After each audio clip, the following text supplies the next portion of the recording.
Nagbabala ang palasyo na hindi uubra sa Administrasyong Duterte ang mga abusado at tiwaling pulis. Nilinaw din ang palasyo ang naging payag ng Pangulo ukol sa pagsuporta nito sa mga operasyon ng mga pulis, lalo na sa kampanya kontra iligal na droga. Rocky Ignacio sa detalye.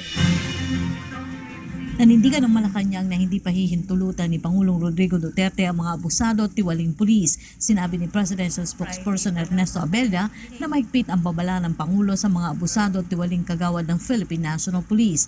Una nang nagpahayag na matinding galit ang Pangulo sa mga pulis na mapapatunayang sangkot sa pagkidnap at pagpatay sa Korean businessman na si Ji Ik-ju. As the President has said, he continues to protect their efforts, assuming regularity. But it's running on parallel tracks, and the President has said that he will deal quite severely with those who are erring. Sagot ito ng Palasyo sa tila negatibong impact ng pahayag ng Pangulo na susuportahan nito ang mga operasyon ng mga pulis, partikular na sa kampanya kontra iligal na droga.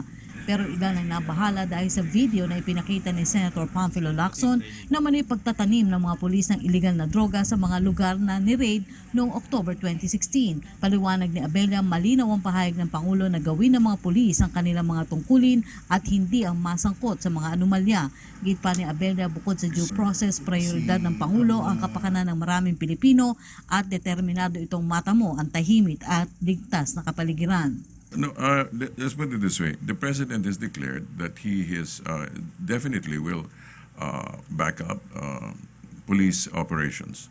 However, as has been revealed already, he has also allowed the due process. So, like I said earlier, he's pursuing a two-track thing. One is he supports the police operations, and secondly, he will also not allow those who are rogue to go undealt with. Nagsalita rin ng Palasyo sa harap ng batikos ng isang South Korean presidential aspirant sa umano'y diplomatic disrespect ang pagdalo ng Pangulo sa kaarawan ni PNP Chief Ronald Bato de la Rosa. Bagamat naiintindihan ng Malacanang ang sentimiento nito, hindi rin anya nakapagtataka ang ganitong uri ng pahayag mula sa isang political aspirant. Well, we understand where the South Koreans are coming from. They feel deeply about it, and the President has also expressed his deepest and profoundest apologies.